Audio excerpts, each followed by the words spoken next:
What to know as the US and Israel's war with Iran intensifies.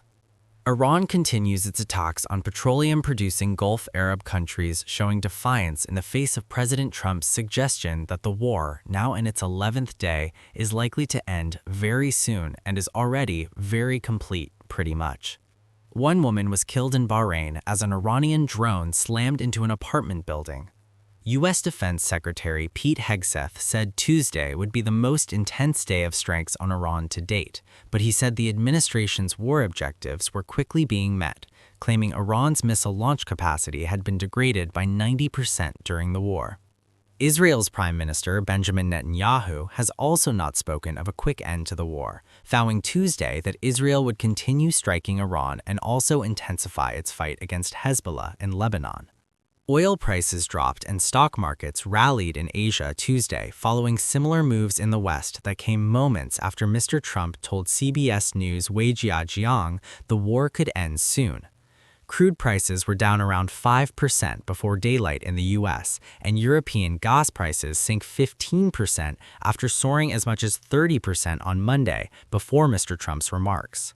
State Department says most Americans who asked for assistance in the Middle East have declined help to leave the region.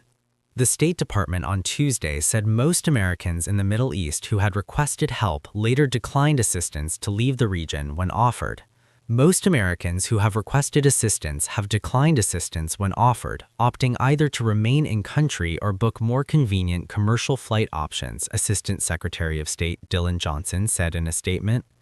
Johnson said over 40,000 Americans had returned to the U.S. from the Middle East since the war began, and the State Department has directly assisted over 27,000 Americans abroad.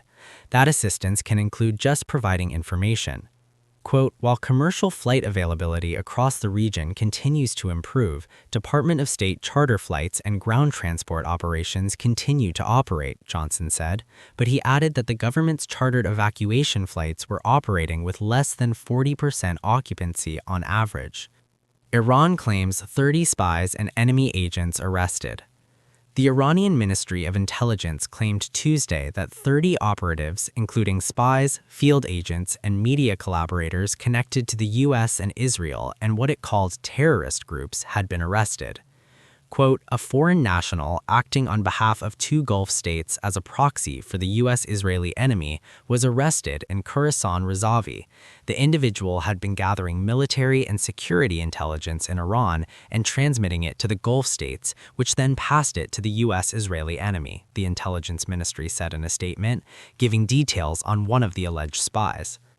According to the statement, another Zionist agent was caught collecting and sending information about the locations and movements of Iranian military and law enforcement units and defense installations to enemy forces.